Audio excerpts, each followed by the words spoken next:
कैसे हो बेटा आप लोग। आज मैं आप लोगों को वन ड्रीम इंस्टीट्यूट के प्लेटफॉर्म पे फिर से वेलकम करती हूँ और आज की जो क्लास होगी हमारे नए चैप्टर से स्टार्ट होगी बेटा। ये biology class 11th morphology of flowering plants का चैप्टर आज से हम स्टार्ट करेंगे पढ़ना। नो डाउट ये चैप्टर बहुत ही ज़्यादा इंटरेस्टिंग है और बहुत मज़ेदार चैप्टर है और ज़्यादा इंटरेस्टिंग तब लगेगा जब आप पूरे वीडियो को स्टार्ट से एंड तक देखोगे और एटलीस्ट अपने कुछ दोस्तों के भी साथ शेयर करोगे और 2-3 लाइक्स तो ज़रूर करोगे। तो चलो फिर स्टार्ट करते हैं हम अपनी क्लास बिना समय वेस्ट किए मॉर्फोलॉजी ऑफ फ्लावरिंग प्लांट से बेटा। तो सबसे पहले अगर मैं आप लोगों से बात करूं तो आप मॉर्फोलॉजी का मतलब क्या समझते हो। मॉर्फोलॉजी का मतलब होता है बेटा जब हम किसी के एक्सटर्नल फीचर की स्टडी करते हैं, ठीक है। तो यहाँ पे हमारा जो टॉपिक था it was morphology of flowering plant. Flowering plant मतलब एंजियोस्पर्मिक प्लांट। तो बेटा यहाँ पे हम कौन से प्लांट की एक्सटर्नल फीचर को स्टडी करेंगे, तो angiospermic plant, that is your flowering plant. अब आपके दिमाग में ये क्वेश्चन आएगा क्या ज़रूरत है हमें किसी फ्लावरिंग प्लांट्स के एक्सटर्नल फीचर को स्टडी करने की। तो बेटा इसके दो रीज़न है ना। एक तो हमें क्लासिफिकेशन करना है और दूसरा उसके इकोनॉमिक बेनिफिट्स को जानना है। तो हमें हमारे दिमाग में कुछ भी पढ़ने से पहले ये क्वेश्चन हमेशा आता है that why should we study, है ना, मॉर्फोलॉजी ऑफ फ्लावरिंग प्लांट्स। तो इसके दो रीजन है। पहला तो क्लासिफिकेशन के लिए और दूसरा हमारे पास रीजन है बेटा इसकी इकोनॉमिक बेनिफिट जानने के लिए, है ना। कुछ भी चीजें हमारे पास होती है ना तो पहला ध्यान ये जाता है इससे हमें क्या फायदा है ना। तो इन सारी चीजों के लिए हम मॉर्फोलॉजी ऑफ फ्लावरिंग प्लांट्स को स्टडी करेंगे। तो अब बात ये आती है कि हम किसी भी फ्लावरिंग प्लांट को क्लासिफाई कैसे करेंगे। तो क्लासिफिकेशन करने का हमारे पास दो तरीका है। एक तो हम प्लांट को क्लासिफाई करेंगे उनके वेजिटेटिव और रिप्रोडक्टिव पार्ट के बिहाफ पे, और दूसरा प्लांट को जो क्लासिफाई करेंगे हम on behalf of aerial and underground part. तो चलो सबसे पहले हम प्लांट को क्लासिफाई करते हैं बेटा on the basis of first classification हमारा ऑन द बेसिस ऑफ, है ना, वेजिटेटिव एंड रिप्रोडक्टिव पार्ट।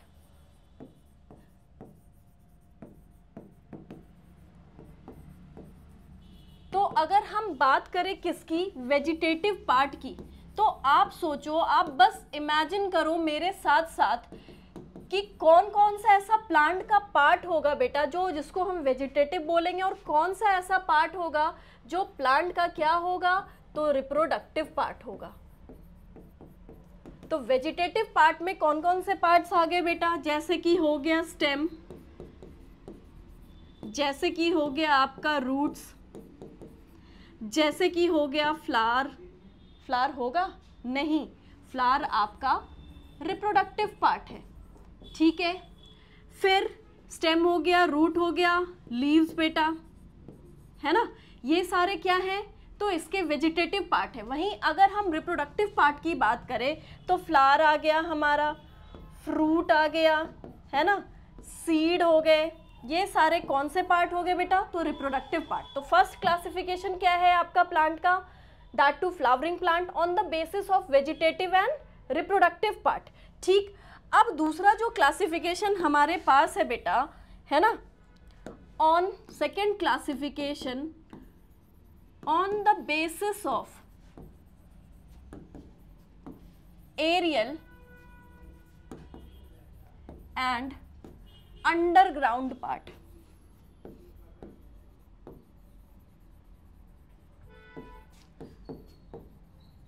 है ना, तो एरियल पार्ट आपके प्लांट के कौन से हो गए, जो एयर में है, जो हमें आंखों से नजर आ रहे हैं, है ना।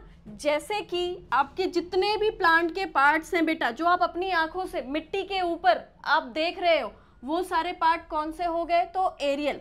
तो जब भी हम एरियल पार्ट की बात करते हैं या पार्ट्स की बात करते हैं बेटा, तो इसमें हम स्टडी करेंगे स्टेम के बारे में, लीफ के बारे में, फ्लावर के बारे में, फ्रूट हो गया, सीड्स हो गए बेटा, इनके बारे में, ठीक है। और अंडरग्राउंड पार्ट मतलब जो मिट्टी के अंदर है ना, तो अंडरग्राउंड पार्ट में बस आपका एक ही है बेटा, दैट इज योर रूट।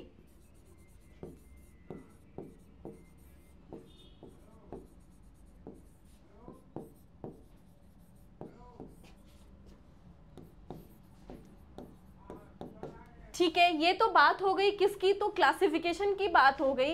अब हम आते हैं अपने चैप्टर पे, मेन टॉपिक पे। हम स्टार्ट करेंगे कहाँ से, तो रूट्स के बारे में स्टडी करना हम स्टार्ट करेंगे। चलो तो फिर हम स्टार्ट करते हैं टॉपिक अपना, दैट इज रूट। हम सबको पता है बेटा, अभी जस्ट मैंने बात करी, कुछ इसके जनरल फीचर्स के बारे में हम जान लेते हैं। रूट आपका क्या है, अगर इसके फीचर की बात करें किसके, तो रूट्स के फीचर की बात कर लेते थोड़ा हम। सबसे पहला feature, it is the underground part of plant.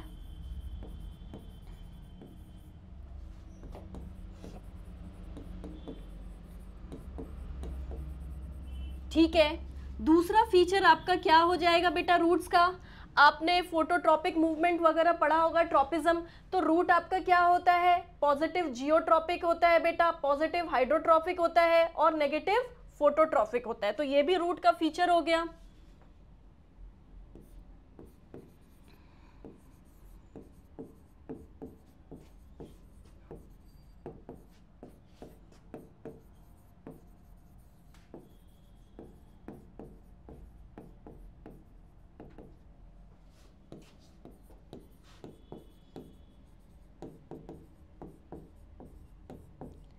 और क्या फीचर होता है बेटा रूट में, आपका क्या एब्सेंट होता है, क्लोरोफिल, है ना।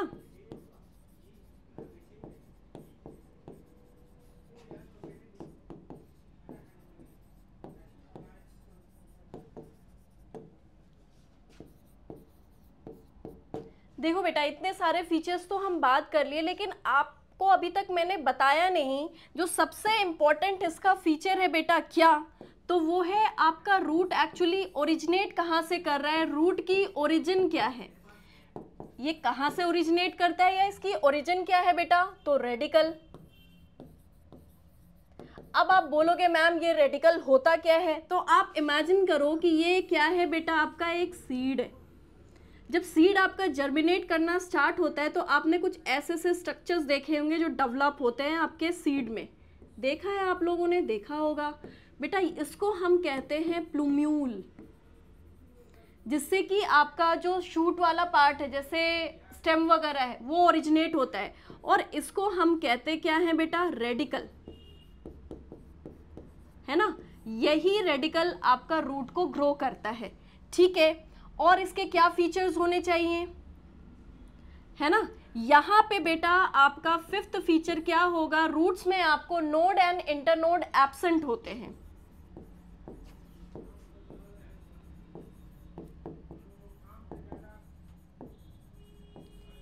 नोड एंड इंटरनोड क्या है आपके रूट्स में एब्सेंट होते हैं। अब आप बोलोगे कि मैम ये नोड और इंटरनोड क्या होता है, कुछ आता नहीं हमें, तो बेटा आपने देखा होगा कि ये सपोज हमारा मेन प्लांट है, सपोज मान लो कि ये हमारा मेन प्लांट है ना, तो नोड्स आपके वो पॉइंट या वो एरिया होते हैं जहाँ से आपके क्या निकल के आते हैं बेटा, ब्रांचेस, है ना, और आपका फ्लावर, लीफ, सब कुछ, ठीक है।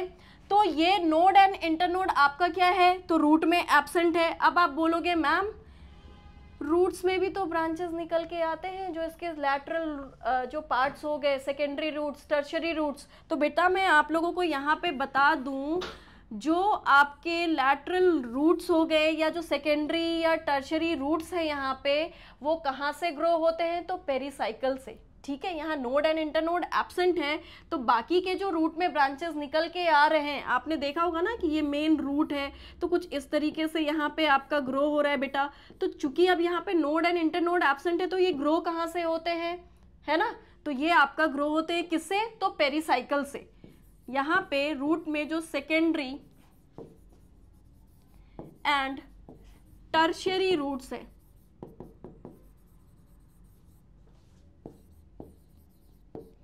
ना, ये कहाँ से आ रहे हैं? तो पेरिसाइकल से। अब देखो ये जो जनरल फीचर अभी हमने स्टडी किया बेटा, इसमें दो सबसे इंपॉर्टेंट पॉइंट है। एक तो आपका रूट कहाँ से ओरिजिनेट हुआ, और दूसरा जो रूट में सेकेंडरी और टर्शियरी रूट्स आ रहे हैं वो कहाँ से ग्रो होते हैं। तो ये तो बात हो गई रूट्स के जनरल फीचर के बारे में। अब आप जैसे कि अपने एनसीईआरटी बुक को रीड करोगे तो आप आगे देखोगे कि वहाँ पे रूट सिस्टम के बारे में बात की गई है। तो अब हम नेक्स्ट स्टार्ट करेंगे किससे अपना? तो रूट सिस्टम से।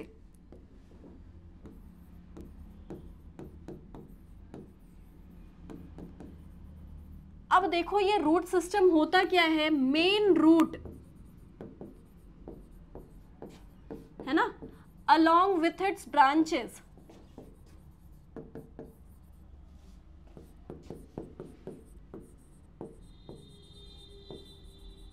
ठीक है, उसको हम क्या बोलते हैं? इज कॉल्ड रूट सिस्टम, है ना। जब भी प्लांट्स की हम बात करते हैं बेटा तो मेनली हम two type of root system को स्टडी करते हैं, ठीक है।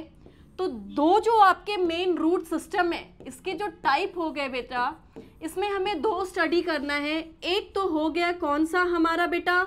प्राइमरी रूट सिस्टम,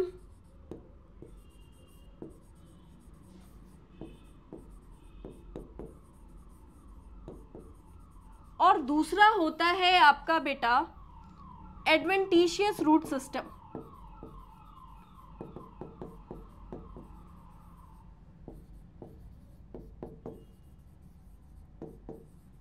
चलो अब हम स्टार्ट करेंगे किससे? समझेंगे बेटा इसको, किसको? तो प्राइमरी रूट सिस्टम को। अब देखो प्राइमरी रूट सिस्टम में क्या होता है बेटा, जो मेन रूट है ना, वो कहां से ओरिजिन कर रहा बेटा? ओरिजिनेट कर रहा तो आपका रेडिकल से। ध्यान से देखो, यहाँ पे एक मैं पिक्चर बना रही हूं। सपोज करो कि ये सॉइल है हमारा, ठीक है। अब ये क्या है हमारा बेटा? मेन रूट है ना। ये जो मेन रूट है बेटा, ये कहां से ओरिजिनेट करता है आपका? तो रेडिकल से, ठीक है। अब जो इसमें ऑब्लिक ब्रांचेस आप देख रहे हो, ये जो सेकेंडरी और टर्शियरी ब्रांचेस हैं, ये कहां से ग्रो होते हैं? तो आपके मेन रूट से, है ना। तो आप ये भी लिख सकते हो यहाँ पे, secondary and tertiary roots grow from main root. अब आप बोलोगे कि इतना तो समझ में आ गया कि प्राइमरी रूट सिस्टम होता क्या है, पर इसका कुछ कॉमन एग्जाम्पल है ना। तो जितने भी आपके डाइकॉट्स होते हैं बेटा, डाइकॉट्स प्लांट या डाइकॉट्स किसको कहते हैं? जिसमें आपको 2 कॉटिलेडन्स मिले बेटा, है ना। तो अगर इसके एग्जाम्पल की बात की जाए तो एग्जाम्पल इसका हो जाएगा बेटा क्या? डाइकॉट प्लांट, है ना। जैसे पी वगैरह की फैमिली वाले जो प्लांट हो गए बेटा, ठीक है। अब नेक्स्ट हम बात करते हैं किसके? अपने तो एडवेंटिशियस रूट सिस्टम के बारे में देखते हैं, है ना। एडवेंटिशियस रूट सिस्टम की अगर हम बात करें बेटा, तो यहाँ पे जो मेन रूट है आपका, वो रेडिकल से ना ग्रो हो करके किससे ग्रो होता है? From the other parts of plant.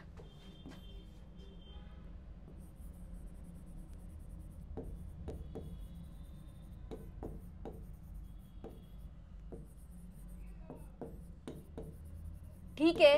अब एडवेंटिशियस में आपका आता है जैसे कि प्रॉप रूट्स हो गए, फाइब्रस रूट्स हो गए बेटा, स्टिल्ट रूट्स हो गए। ये सारे किसके एग्जाम्पल हैं? तो एडवेंटिशियस रूट सिस्टम के। इसका अगर हम एग्जाम्पल की बात करें तो मोनोकॉट, है ना। जैसे कि फॉर एग्जाम्पल ग्रासेस वगैरह की जो फैमिली हो गई, उसमें आपको कैसा मिलता है? एडवेंटिशियस रूट सिस्टम मिलता है। अब इसके भी फर्दर सब डिवीजन है बेटा। जैसे कि इसमें पहला हो गया क्या आपका फाइब्रस रूट सिस्टम।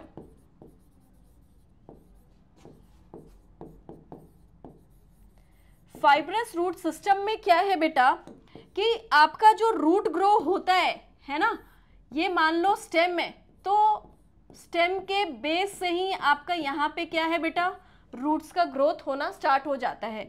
जैसे कि फॉर एग्जाम्पल आपका मेज में है ना, यहाँ पे फाइब्रस रूट सिस्टम में क्या है, बेस ऑफ स्टेम से ही क्या हो रहा है आपका बेटा, रूट का ग्रोथ हो रहा है। और ये नीट 2019 में क्वेश्चन था आपका, ठीक है, कि फाइब्रस रूट सिस्टम या बेस ऑफ स्टेम से ग्रो होने वाला रूट कौन सा है, तो आपका फाइब्रस रूट सिस्टम है।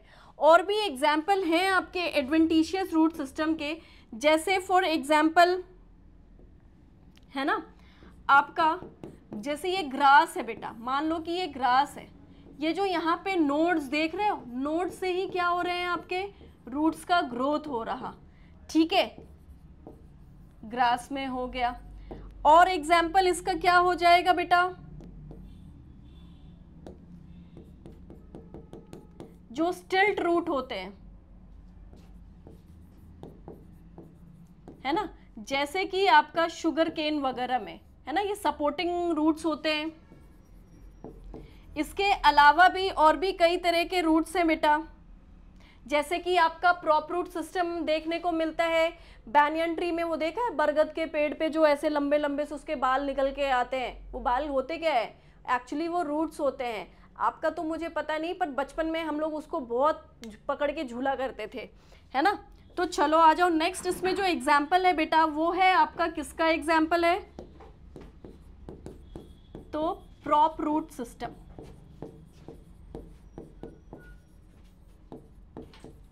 जो किसमें हमें देखने को मिलता है, बैनियन ट्री में, ठीक है। तो अभी तक जस्ट थोड़ा रिकॉल करके हम देख लेते हैं कि अभी तक हमने पढ़ा क्या है। तो जब भी हम मॉर्फोलॉजी ऑफ फ्लावरिंग प्लांट्स की बात करते हैं, तो मॉर्फोलॉजी का मतलब होता है एक्सटर्नल फीचर्स को स्टडी करना। तो यहाँ पे हम किसके एक्सटर्नल फीचर्स की स्टडी करेंगे बेटा, तो एंजियोस्पर्मिक प्लांट और योर फ्लावरिंग प्लांट्स, ठीक है। अब आप में से कुछ सोचेंगे कि क्यों, क्या जरूरत है हमें एक्सटर्नल फीचर स्टडी करने के लिए, तो इसके दो कारण मैंने आप लोगों को बताए थे बेटा, याद करो स्टार्टिंग में ही मैंने आपको बताया था कि there are two reasons that why do we study, है ना, हम क्यों स्टडी करते हैं इसको, किसको, तो मॉर्फोलॉजी को। दो कारण, आपका पहला हो गया क्या, क्लासिफिकेशन करने के लिए, और दूसरा उसके इकोनॉमिक बेनिफिट्स को जानने के लिए, ठीक है। इसके बाद हम आए कि अगर प्लांट को ही, अगर हम फ्लावरिंग प्लांट को ही क्लासिफाई करने बैठेंगे तो किस किस तरीके से कर सकते हैं। तो दो हमने देखा था बेटा, classification on the basis of vegetative and reproductive parts. बेटा जब हम वेजिटेटिव पार्ट ऑफ प्लांट की बात करते हैं तो यहाँ पे क्या क्या आता है आपका, जैसे कि स्टेम हो गया, जैसे कि लीफ हो गए, है ना, जैसे कि आपका रूट हो गया, ये सारे क्या होते हैं, प्लांट के वेजिटेटिव पार्ट है, ठीक है। वहीं अगर हम रिप्रोडक्टिव पार्ट की बात करें, फ्लावर, फ्रूट, सीड्स, ये सारे क्या हैं आपके रिप्रोडक्टिव पार्ट्स। अब जो दूसरे तरीके से हमने प्लांट को क्लासिफाई किया था on the basis of aerial and underground parts. Aerial part किसको कहते हैं, जो सॉइल के ऊपर एयर में हमें नजर आ रहा है ना, जैसे कि लीव्स हो गए, जैसे कि स्टेम हो गया, जैसे कि फ्लावर हो गए, जैसे कि फ्रूट हो गया, सीड हो गया, ये सारे क्या होते हैं, एरियल पार्ट्स ऑफ प्लांट में आते हैं बेटा, ठीक है। वहीं अगर हम अंडरग्राउंड पार्ट्स की बात करें तो अंडरग्राउंड में आपका कौन सा पार्ट आता है, सोचो जरा, है ना, मैंने आपको रूट्स के बारे में बताया था। फिर हमने क्लास को जब आगे प्रोसीड किया तो हमने रूट से अपने चैप्टर को स्टार्ट किया। रूट आपका क्या है, underground part of the plant है। ये कहाँ से ओरिजिनेट हो रहा, तो रेडिकल से। यहाँ पे क्लोरोफिल एब्सेंट होते हैं, नोड्स एंड इंटरनोड्स भी एब्सेंट होते हैं। तो यहाँ पे जो सेकेंडरी और टर्शियरी इसके रूट्स निकल के आते हैं, वो कहाँ से निकलते हैं बेटा, तो पेरिसाइकिल से, ठीक है। जब एनाटॉमी करेंगे हम तो वहाँ पे पेरिसाइकिल को बहुत डिटेल में स्टडी करेंगे, ठीक है। और हमने क्या रूट के जनरल फीचर के बारे में स्टडी किया था कि रूट्स हमारा क्या होता है, पॉजिटिव जियोट्रॉफिक और पॉजिटिव हाइड्रोट्रॉफिक होता है बेटा। और नेगेटिव ये क्या होता है, फोटोट्रॉपिक होता है। ये हमने रूट्स के जनरल फीचर को देखा। उसके बाद हम आए किस पे, तो रूट सिस्टम पे। तो मेन ब्रांच, या ब्रांच ना कह के आप इसको ऐसे बोलो, main root along with its branches is called your root system. बात समझ में आई। जब भी हम रूट सिस्टम की बात करते हैं तो दो तरह के रूट सिस्टम के बारे में हम स्टडी करते हैं। कौन कौन से रूट सिस्टम बेटा, टैप रूट सिस्टम और adventitious root system. Tap root system में क्या है कि आपका मेन रूट कहाँ से ओरिजिनेट हो रहा, तो ओरिजिनेट होता है वो रेडिकल से, और बाकी जो उसके ऑब्लिक रूट्स हैं वो मेन रूट से निकलते हैं। क्लियर। एग्जाम्पल हमने डाइकॉट देखा बेटा। फिर जो नेक्स्ट हमारा था adventitious root system. Adventitious root system में क्या होता है कि जो मेन रूट है या जो रूट है ना, वो रेडिकल से ना ग्रो हो करके from the other parts of the plant से ग्रो होता है। जैसे कि फॉर एग्जांपल आपका फाइब्रस रूट सिस्टम है, जहाँ पे रूट कहाँ से ग्रो हो रहा, तो स्टेम से ग्रो हो रहा। जैसे कि फॉर एग्जांपल ग्रासेस वगैरह देख लो, है ना, उसमें कहाँ से ग्रो हो रहा, तो नोड्स वगैरह से ग्रो हो रहा है बेटा। प्रॉप रूट सिस्टम है आपका, स्टिल्ट रूट सिस्टम है ना। तो यहाँ पे ये कौन से, इसका एग्जाम्पल क्या हो जाएगा बेटा, मोनोकॉट्स। ठीक है, तो आज की क्लास में यहाँ तक रख रही हूँ। जो हमारी नेक्स्ट क्लास होगी उसमें हम एक सिंपल स्ट्रक्चर ऑफ रूट पढ़ेंगे, एक प्राइमरी रूट की सिंपल स्ट्रक्चर को हम स्टडी करेंगे। आई होप कि ये क्लास जो आज मैंने रूट के बारे में थोड़ी बहुत चीज़ें आपको बताई हैं वो समझ में आया होगा। और अगर आपको समझ में आया है बेटा, then do please subscribe this channel and put some comment just to support the channel. So thank you so very much beta. Thank you.